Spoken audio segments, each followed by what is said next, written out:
Sir ಅವಾಗಲಿಂದ highway ಬಗ್ಗೆ ಮಾತಾಡ್ತಾ ಇದ್ರು. ನಾನೊಂದು ಮೈಸೂರು ಹೈವೇ ಆದಮೇಲೆ ಒಂದು ಯೋಚನೆ ಬಂತು ಸರ್ ನನಗೆ. ಮೈಸೂರು ಹೈವೇ ಆಗಿದೆ, ಈಗ ನಾವು 1 ಅವರಲ್ಲಿ ಇಲ್ಲ 2 ಅವರಲ್ಲಿ ಹೋಗಿ ರೀಚ್ ಆಗ್ತೀವಿ. ಬಟ್ ನಮಗೆ ಹಳೆ ಊರುಗಳದ್ದು ಒಂದು ಹಳೆ ಸಂಸ್ಕೃತಿ ಇತಿಹಾಸಗಳನ್ನೆಲ್ಲ ಕಳ್ಕೊಂಬಿಟ್ಟಿದ್ದೀವಿ. ಆಮೇಲೆ ನಾವು ಒಂದು ಊರು ಕ್ರಾಸ್ ಮಾಡ್ಬೇಕಂದ್ರೆ ಅಲ್ಲಿ ನೇಮ್ ಪ್ಲೇಟ್ಗಳೇ ಇರೋದಿಲ್ಲ. ಇದು ರಾಮನಗರಕ್ಕೆ ಹೋಗುತ್ತೆ, ಇದು ಬಿಡದಿಗೆ ಹೋಗುತ್ತೆ, ಇಷ್ಟು ಕಿಲೋಮೀಟ್ರ್ ಇದೆ ಅನ್ನೋದೇ ಇರೋದಿಲ್ಲ. ಹೋಗೋದಷ್ಟೇ ಫಾಸ್ಟು.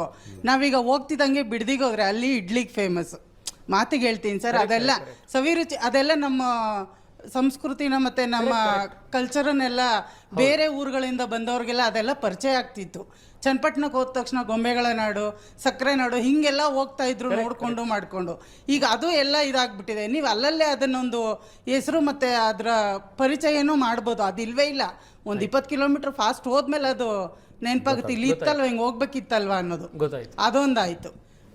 ನಾನು ಕಾಂಗ್ರೆಸ್ ಕಾರ್ಯಕರ್ತೆ ಆದ್ರೂ ಒಂದು ಓರಲ್ ಆಗಿ ಹೇಳ್ತೀನಿ. ನಾನು ಮಲ್ಲಿಕಾರ್ಜುನ್ ಖರ್ಗೆ ಅವರು ಸೆಂಟ್ರಲ್ ಕಾರ್ಮಿಕ ಮಿನಿಸ್ಟರ್ ಆಗಿದ್ದಾಗ ಇವತ್ತೇನು ESIಗಳು ಫಸ್ಟು ಯಾವ ಕೆಳಮಟ್ಟದಲ್ಲಿತ್ತು, ಅವ್ರು ಬಂದಾದಮೇಲೆ ಅದು ತುಂಬ ಇಂಪ್ಲಿಮೆಂಟ್ರಿ ಆಗಿದೆ ಸರ್.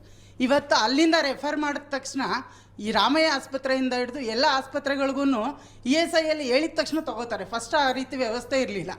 ಬಟ್ ಇದೆಲ್ಲ ವ್ಯವಸ್ಥೆ ಕಾಂಗ್ರೆಸ್ ಪೀರಿಯಡಲ್ಲಿ ಆಗಿದೆ ಅಲ್ವಾ. ಮತ್ತು ಹೋದ ಸರಿ ನಮ್ಮ ಸಿದ್ದರಾಮಯ್ಯ ಅವರು ಮಿನಿಸ್ಟರ್ ಆಗಿದ್ದಾಗ ಲ್ಯಾಪ್ಟಾಪ್ಗಳು ನನ್ನ ಮಗನಿಗೂ ಬಂದಿದೆ. ಯಾಕೆಂದರೆ ಇದರಿಂದ ಕಾಲೇಜು, ಯಾವ ಗೌರ್ಮೆಂಟ್ ಕಾಲೇಜ್ ಇದೆ ಡೈರೆಕ್ಟಾಗಿ ಅವ್ರೇನೂ ಅಪ್ಲೈ ಮಾಡಿಲ್ಲ.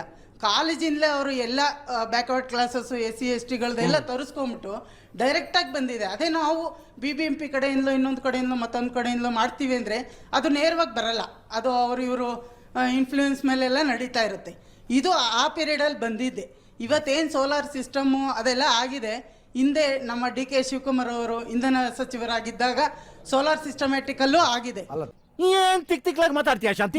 ಇವೆಲ್ಲ ಆಗ್ಲೋಗಿದೆ. ಮುಂದುವರೆದ ಭಾರತನೇ ಅಲ್ವಾ ಸರ್ ಎಲ್ಲ ಕಾಂಟ್ರಿಬ್ಯೂಷನ್ ಎಲ್ಲರಿಂದ ಆಗಿದೆ. ನೀವೇನು ಇದು ಹೇಳ್ತಾ ಇದ್ದೀರಾ, ಏನು ಲೋನ್ ಫೆಸಿಲಿಟಿ, ಯಾವುದು ಮುದ್ರಾ ಯೋಜನೆದು ಬೇಜಾನ್ ಸಿಸ್ಟಮ್ಯಾಟಿಕ್ಗಳಿದೆ. ಅದೆಲ್ಲ ಕೊಡಲೇಬೇಕು ಬ್ಯಾಂಕ್ಗೆ. ಅವನ್ನೆಲ್ಲ ಪ್ರೊಡ್ಯೂಸ್ ಮಾಡಿದ್ರೆ ಅವ್ರು ಲೋನ್ ಕೊಡೋದು. ಈಗ ನೀವೇನು ಇವಾಗ ಅದನ್ನು ಆಮೇಲೆ ಹೇಳ್ತೀನಿ. ಬಟ್ ಇನ್ನೊಂದು 10,000 ಬೀದಿ ವ್ಯಾಪಾರಿಗಳಿಗೆ ಅಂತ ಫಸ್ಟ್ ಲೋನ್ ಸ್ಕೀಮ್ ಬಿಟ್ಟಿದ್ದಾರೆ. ಅದು ಸೆಂಟ್ರಲ್ಲಿಂದಲೇ 10,000 ತಗೋಬೇಕು ಅಂದರೆ ಸರ್ ಅದರಲ್ಲಿ 1,500 2,000 ಖರ್ಚು ಮಾಡಲೇಬೇಕು. ಬ್ಯಾಂಕ್ನವ್ರು ಅದನ್ನು ಬೇಗ ರಿಲೀಸ್ ಮಾಡ್ತಾ ಇಲ್ಲ. 150 ಅಪ್ಲಿಕೇಶನ್ಸ್ ಹೋದ್ರೆ 10 ಆಗೋದಿಲ್ಲ ಸರ್. ಯಾವಾಗಲೂ ನಮ್ಮ CDS ಸಮಸ್ಯೆಗಳು ತುಂಬಾ ಇದೆ. ಇದಕ್ಕೆ ನಮಗೆ ಹಿಂದೆಯಿಂದ ನಮಗೆ ಫೈನಾನ್ಸ್ ಅವರು ಹಿಂದೆನೆ ನಿಂತಿರ್ತಾರೆ, ನಾವು ಬಡ್ಡಿ ಕೊಡ್ತೀವಿ ಅಂತ. ಯಾರು ಅಲ್ಲಿಗೆ ಹೋಗಕ್ಕೆ ಇಷ್ಟಪಡ್ತಿಲ್ಲ. ಹಿಂಗಾಗಿ ಇರಿ ಒಂದ್ ನಿಮಿಷ. ಈಗ ನೀವೇನಂದ್ರೆ ಒಂದ್ ನಿಮಿಷ, ಇನ್ನೊಂದು ಆ ಪದ ಬಳಸಬಾರ್ದಿತ್ತು ಸರ್ ತಾವು, ಆದ್ರೂ ಬಳಸಿದೀರಾ. 2,000 ಅಂದ್ರೆ ಇವತ್ತು ಎಲ್ಲ ಮಹಿಳೆಯರಿಗೂ, ಎಲ್ಲ JDS ಮಹಿಳೆಯರಾಗ್ಲಿ ಇವರಾಗ್ಲಿ ಪಕ್ಷಾತೀತವಾಗಿ ಇವತ್ತು 2,000 ಏನು ಡೈರೆಕ್ಟ್ ಅಕೌಂಟ್ ಬರ್ತಿದೆ ಯಜಮಾನಿಗೆ, ಅದು ಬಂದು ಮುಂದಿನ ಯೋಜನೆಗೆ, ಅದು ಮುಂದಿನ ಭವಿಷ್ಯಕ್ಕೆ ಅದು ರೂಪಿತವಾಗುತ್ತೆ ಹೊರತು ಒಂದು ಲೇಡೀಸಿಗೆ ಬಂದರೆ ಅದೆಲ್ಲೂ ಪೋಲಾಗೋದಿಲ್ಲ ಸರ್ ದುಡ್ಡು. ಅದೇ ಅದು ಗಂಡಸ್ರಿಗೆ ಬಂದರೆ ಪೋಲಾಗುತ್ತೆ, ಲೇಡೀಸಿಗೆ ಬಂದರೆ ಪೋಲಾಗಲ್ಲ. ಇವತ್ತೇನು ಗೃಹ ಜ್ಯೋತಿದು ಆಗ್ತಿದೆ ಆ ದುಡ್ಡೆಲ್ಲ ಒಂದ್ ಕಡೆ ಸೇವ್ ಆಗ್ಬಿಟ್ಟು ಮಕ್ಕಳ ಭವಿಷ್ಯಕ್ಕೆ ಉಪಯೋಗಿಸ್ತಾರೆ ಹೊರತು ಅದನ್ನೆಲ್ಲ ವೇಸ್ಟ್ ಮಾಡಲ್ಲ. ಹೌದು, ಅಲ್ಲ ನೀವು ಹೇಳಿರೋ ಈ ವಿಷಯ ಸರಿ ಇದೆ, ನಾನು ಒಪ್ತೀನಿ. ನೀವು ಅದನ್ನೇ ಗೊತ್ತಾಯ್ತು, ನಾನು ಒಪ್ತೀನಿ. ಅಲ್ಲ ನೀವು ಹೇಳಿರೋ ವಿಷಯನೂ ಕರೆಕ್ಟ್ ಇದೆ, ನೀವು ಹೇಳಿರೋ ಕರೆಕ್ಟ್. ನೀವು ಹೇಳಿರುವಂತ 3-4 ಅಂಶಗಳು ನಾನು ಅದಕ್ಕೆ ನಾನು ಒಪ್ಪಿರುವಂಥದ್ದು ಯಾವುದು ಅಂತಲೂ ನಾನು ಹೇಳ್ತೀನಿ. ಒಂದು, ಈ 2,000 ಹೆಣ್ಮಕ್ಳ ಖಾತೆಗೆ ಬರ್ತಾ ಇರುವಂಥದ್ದು ನೀವು ಹೇಳಿದ್ರಿ, ಗಂಡು ಮಕ್ಳಿಗೆ ಹೋಗೋದಕ್ಕಿಂತ ಮನೇಲಿ ಗಂಡಸ್ರಿಗೆ ಹೋಗೋದಕ್ಕಿಂತ ಇದಾಗಿರ್ತಿತ್ತು ಅಂತ. ನಿಜವಾಗ್ಲೂ ನಾನು ಒಪ್ತೇನೆ. ಕಾರಣ ಯಾಕೆ ಅಂತಂದರೆ ಹೆಣ್ಮಕ್ಳಿಗೆ ಅವ್ರ ಮನೆ ಮಗು ಇತ್ತು ಅಂದರೆ ಶಿಕ್ಷಣ, ಇದ್ರ ಕಡೆಗೆ ಅವ್ರು ಇನ್ನೂ ಹೆಚ್ಚು ಕಾಳಜಿಯಿಂದ ಅವರು ಭಾಳ ಕಾಳಜಿಯಿಂದ ಮಾಡ್ತಾರೆ. ಆ ಕಾರಣಕ್ಕೇನೆ ಈ ಪ್ರಧಾನ ಮಂತ್ರಿ ಆವಾಸ್ ಯೋಜನೆ ಅಡಿ ಮನೆಗಳನ್ನು ಕೊಡ್ತಾರಲ್ಲ ಅಮ್ಮ, ಆ ಮನೆಗಳನ್ನು ಸರ್ಕಾರ ರಿಜಿಸ್ಟ್ರ್ ಮಾಡ್ತಾ ಇರುವಂಥದ್ದು ಮನೆಯ ಒಡತಿಯ ಹೆಸರಿಗೆ. ಅದು ಇದರ ವಿಶೇಷತೆ. ಸೊ ಇವತ್ತು ಆ ಕಾರಣಕ್ಕೋಸ್ಕರನೇ 10 ಕೋಟಿ ಶೌಚಾಲಯನ ದೇಶದಲ್ಲಿ ಕಟ್ಟಿದ್ದು, ಹೆಣ್ಮಕ್ಳಿಗೆ ಒಂದು ಶಕ್ತಿ ಸಿಗಬೇಕು ಅನ್ನೋ ಕಾರಣಕ್ಕೋಸ್ಕರನೇ. ಸೊ ನೀವು ಹೇಳಿರುವಂಥ ಮಾತಿಗೆ ನನ್ನ ಸಹಮತ ಇದೆ. ಈ 2,000 ರೂಪಾಯಿನ ಹೆಣ್ಮಕ್ಳಿಗೆ ಕೊಟ್ಟಿರೋ, ನಾನು ಹೇಳಿರುವಂಥ ಕಾಂಟೆಕ್ಸ್ಟ್ ಅದು ಬೇರೆ. ಆದರೆ ನನ್ನ ಸಹಮತ ಯಾವುದಕ್ಕಿದೆ ಅಂದರೆ 2,000 ರೂಪಾಯಿನ ಗಂಡು ಮಕ್ಕಳು ಖಾತೆಗೆ ಹೋಗೋದಕ್ಕಿಂತ ಹೆಣ್ಮಕ್ಳಿಗೆ ಹೋಗೋದ್ರಿಂದ ಸಮಾಜಕ್ಕೆ, ಸಂಸಾರಕ್ಕೆ ಮತ್ತಷ್ಟು ಇದು ಅನ್ನೋ ಲಿಮಿಟೆಡ್ ಆಸ್ಪೆಕ್ಟಲ್ಲಿ ನಾನು ನಿಮ್ಗೆ ಹೇಳಿರುವಂಥದ್ದು ನಾನು ಒಪ್ತೇನೆ. ಎರಡನೇ ವಿಷಯ, ನೀವು ಈ ರಸ್ತೆದು ಹೇಳಿದ್ರಿ, ಈಗ ಹೈವೇ ಹೋಗ್ತಾ ಇದ್ದು ನೋಡಿ, ಈಗ ಬೆಂಗಳೂರು ಮತ್ತು ಮೈಸೂರು ಮಧ್ಯೆ ಮಾಡಿರುವಂಥದ್ದು ಎಕ್ಸ್ಪ್ರೆಸ್ ವೇ, ಆದರೆ ಹಿಂದೆ ಇರುವಂಥ ಹಳೆ ರಸ್ತೆ ಕೂಡ ಹಾಗೆ ಇದೆ. ಎಕ್ಸ್ಪ್ರೆಸ್ ವೇಲಿ ನಾನು 1.5 ಗಂಟೆಯಲ್ಲಿ ಯಾರು ಮೈಸೂರಿಗೆ ಹೋಗಬೇಕು ಅಂತ ಆಸಕ್ತಿ ಇರುವಂಥವ್ರು ಇದ್ದಾರೋ ಅವರಲ್ಲಿ ಹೋಗಿ ಟೋಲ್ ಕಟ್ಟು 1.5 ಗಂಟೆಯಲ್ಲಿ ಹೋಗ್ಬೋದು. ಯಾರಿಲ್ಲ, ನಾನು ಬಿಡದಿ ನಿಲ್ಲಿಸಿ ತಟ್ಟೆ ಇಡ್ಲಿ ತಿಂತೀನಿ, ಚನ್ನಪಟ್ಟಣದ ನಾನು ಮದ್ದೂರು ವಡೆ ತಿಂತೀನಿ, ಚನ್ನಪಟ್ಟಣದಲ್ಲಿ ನಾನೊಂದು ಚನ್ನಪಟ್ಟಣದ ಅಂಗಡಿ ತೊಗೊಂಡು ಇದನ್ನು ತೊಗೊಂಡು ಹೋಗ್ತೀನಿ, ಗೊಂಬೆ ತೊಗೊಂಡು ಹೋಗ್ತೀನಿ, ನಾನು ಮಂಡ್ಯದಲ್ಲಿ ಬಂದಾಗ ಅಲ್ಲಿ ನಾನು ಊಟ ಮಾಡ್ತೀನಿ, ಶ್ರೀರಂಗಪಟ್ಟಣದಲ್ಲಿ ಶ್ರೀರಂಗಪಟ್ಟಣದಲ್ಲಿ ಹೋಗ್ಬೇಕಾದ್ರೆ ರಂಗನತಿಟ್ಟಲ್ಲಿ ಸಫಾರಿ ಮಾಡ್ಕೊಂಡು ಹೋಗ್ತೀನಿ ಅಂತ ಹೋಗೋರೆಲ್ರಿಗೂ ಇನ್ನೊಂದು ರಸ್ತೆನೂ ಕೂಡ ಅವಕಾಶ ಇದೆ. ಅದ್ರಲ್ಲೇನೂ ಇದಿಲ್ಲ. ಲಾಸ್ಟ್ನೇ ನೀವು ಕೇಳಿರುವಂಥದ್ದು ಒಂದಿಕ್ಕೆ ನಾನು ಇಂಥದ್ದೇ ಒಂದು ಆರ್ಗ್ಯುಮೆಂಟ್ ಕೇಳ್ತಾ ಇದ್ದೆ ನಾನು. ಮುಂಚೆ ದಿನಕ್ಕೊಂದು 2 ತಾಸು ಕರೆಂಟ್ ಹೋಗ್ತಾ ಇತ್ತು, ರಾತ್ರಿ ಫ್ಯಾಮಿಲಿ ರಿಯೂನಿಯನ್ ಆಗ್ತಿತ್ತು, ಈ ಕರೆಂಟೇ ಹೋಗೋದು. ಕರೆಕ್ಟ್ ಅಲ್ಲ, ಹೆಂಗೆ ಅಂತಂದ್ರೆ ಹೆಂಗೆ ಅಂತಂದ್ರೆ ಈಗ ನಾವು ಇದನ್ನ ನೀವು ತುಂಬಾ ಮುಂದುವರೆದ್ರೆ ನೀವು ಹೇಳ್ಬೋದು, ಏನೋ ಆ ಕಾಲದಲ್ಲೆಲ್ಲ ನೋಡ್ರಪ್ಪ ಏನು ಚೆನ್ನಾಗಿರ್ತಿತ್ತು, ನಾವು ಜಟ್ಕಾ ಗಾಡೀಲಿ ಹೋಗ್ತಾ ಇದ್ವಿ, ಏನದು ಎತ್ತಿನ ಗಾಡೀಲಿ ಹಿಂಗೆ ಹೋಗ್ತಾ ಇದ್ವಿ, ಏನದು ಒಂದು ಸತಿ ಹಿಂಗೆ ಜರ್ಕಂದಂಗೂ ಇಲ್ಲೆಲ್ಲ ನೋವು ಹಿಂಗೆ ಹಿಡ್ಕೋತಿತ್ತು, ಇದಿತ್ತು, ಭಾಳ ಚೆನ್ನಾಗಿರ್ತಿತ್ತು, ಎಲ್ಲ ಕಾರ್ಗಳು ಬಂದು ಹಾಳಾಗ್ಬಿಡ್ತು ಅಂತ. ನಾನು ಆ ಥರದ್ದು ಹೇಳ್ತೀನಿ. ನೀವು ಹೇಳಿರೋ ಉದ್ದೇಶನೂ ಹಾಗಲ್ಲ, ನನಗೆ ಗೊತ್ತಿದೆ. ನೀವು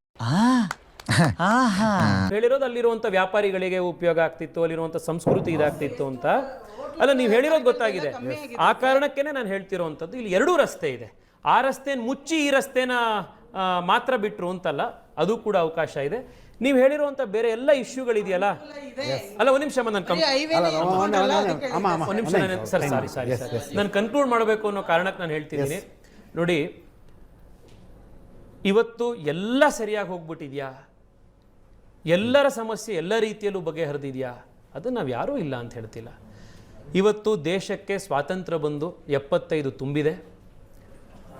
76ನೇ ಇಸ್ವಿಗೆ ನಾವಿವತ್ತು 76ನೇ ವರ್ಷಕ್ಕೆ ನಾವಿವತ್ತು ಕಾಲಿಟ್ಟು ಅಮೃತ ಕಾಲ ಅಂತ ಪ್ರಧಾನಮಂತ್ರಿಗಳು ಇದನ್ನು ಹೇಳಿದ್ದಾರೆ. ಬರುವಂಥ 25 ವರ್ಷ ಇಡೀ ದೇಶಕ್ಕೆ ಪ್ರಮುಖವಾಗಿರುವಂಥ ವರ್ಷಗಳಿದು. ಕಾಂಗ್ರೆಸ್ ಇರ್ಬೋದು, JDS ಇರ್ಬೋದು, BJP ಇರ್ಬೋದು, ಈ ಎಲ್ಲಕ್ಕಿಂತ ಮಿಗಿಲಾಗಿ ನಮ್ಮೆಲ್ಲರ ಐಡೆಂಟಿಟಿ ಏನಿದೆ ಅದು ನಾವು ಭಾರತೀಯರು ಅಂತ. ಈ ದೇಶ ಮುಂದುವರಿಸಬೇಕಾಗಿರುವಂಥದ್ದು, ದೇಶವನ್ನು ಕಟ್ಟಬೇಕಾಗಿರುವಂಥದ್ದು ನಮ್ಮೆಲ್ಲರ ಆದ್ಯ ಕರ್ತವ್ಯ. ನಮ್ಮ ದೇಶ ಕಟ್ಟಕ್ಕೆ ಪಾಕಿಸ್ತಾನದವರು, ಬಾಂಗ್ಲಾದೇಶದವರು ಬಂದು ಸಹಾಯ ಮಾಡಲ್ಲ. ನಮ್ಮ ದೇಶನ ಕಟ್ಟುವಂಥದ್ದು ನಮ್ಮ ಜವಾಬ್ದಾರಿ. ನಾವು ಕಾಂಗ್ರೆಸ್ನವ್ರು ಇರ್ಬೋದು, ನಾವು BJPಯವ್ರು ಇರ್ಬೋದು, ಆದರೆ ನಾವು ದೇಶದ ಹೊರಗಡೆ ಹೋದಾಗ ನಾವೆಲ್ಲರೂ ಭಾರತೀಯರು ಅಂತ ಅವ್ರು ನಮ್ಮನ್ನು ನೋಡ್ತಾರೆ. ನಾವು ಕೂಡ ನಮ್ಮ ರಾಜಕೀಯದಲ್ಲಿ ನಾವು ಒಳಗಡೆ ಇದ್ದಾಗ ನಾವು ಏನು ಬೇಕಿದ್ರೂ ಗಲಾಟೆ ಮಾಡ್ಕೊಳ್ಳೋಣ, ಆದರೆ ದೇಶ ಕಟ್ಟುವಂಥ ವಿಚಾರ ಬಂದಾಗ ನಾವು ಈ ದೇಶದ ಬಡವನಿಗೆ, ಈ ದೇಶದಲ್ಲಿ ಅತ್ಯಂತ ಕಷ್ಟದಲ್ಲಿರುವಂಥ ವ್ಯಕ್ತಿಗೆ ಅವನ ಪರವಾಗಿ ನಿಂತ್ಕೊಂಡು ನಮ್ಮ ರಾಜಕಾರಣವನ್ನು ನಾವೆಲ್ಲರೂ ಕೂಡ ಮಾಡೋಣ. ದೇಶಕ್ಕೋಸ್ಕರ ನಾವೆಲ್ಲರೂ ಕೂಡ ನಮ್ಮ ಪ್ರಯತ್ನ ಮಾಡೋಣ. 25 ವರ್ಷದಲ್ಲಿ ನಿಜವಾಗ್ಲೂ ಕೂಡ ಈ ದೇಶ ಪ್ರಪಂಚದ ನಂಬರ್ 1 ರಾಷ್ಟ್ರವಾಗಿ ಬೆಳೆಯುವಂಥ ಎಲ್ಲ ಶಕ್ತಿ ಗುಣ ಭಗವಂತ ಈ ದೇಶಕ್ಕೆ ಕೊಟ್ಟಿದ್ದಾನೆ. ನಮ್ಮ ದೇಶದಲ್ಲಿರುವಂಥ ನದಿಗಳು ಬೇರೆ ದೇಶಗಳಲ್ಲಿಲ್ಲ, ನಮ್ಮ ದೇಶದಲ್ಲಿರುವಂಥ ಜನಸಂಖ್ಯೆ ಬೇರೆ ದೇಶಗಳಲ್ಲಿಲ್ಲ. ಈ ದೇಶದಲ್ಲಿ ಶಾಲೆಗೆ ಹೋಗಿಲ್ದಲೇ ಇರುವಂಥ ಒಬ್ಬ ವ್ಯಕ್ತಿ ವಿದೇಶದ ಮಕ್ಕಳಿಗೆ ಕಂಪೇರ್ ಮಾಡಿದ್ರೆ ಎಲ್ಲದರಲ್ಲೂ ಬುದ್ಧಿವಂತಿಕೆ ಇರುವಂಥ DNA ಸಹಜವಾಗಿಯೇ ಬುದ್ಧಿವಂತಿಕೆ ಇರುವಂಥ ಒಂದು ಶಕ್ತಿ ದೇಶದ ಹ್ಯೂಮನ್ ರಿಸೋರ್ಸಿಗಿದೆ.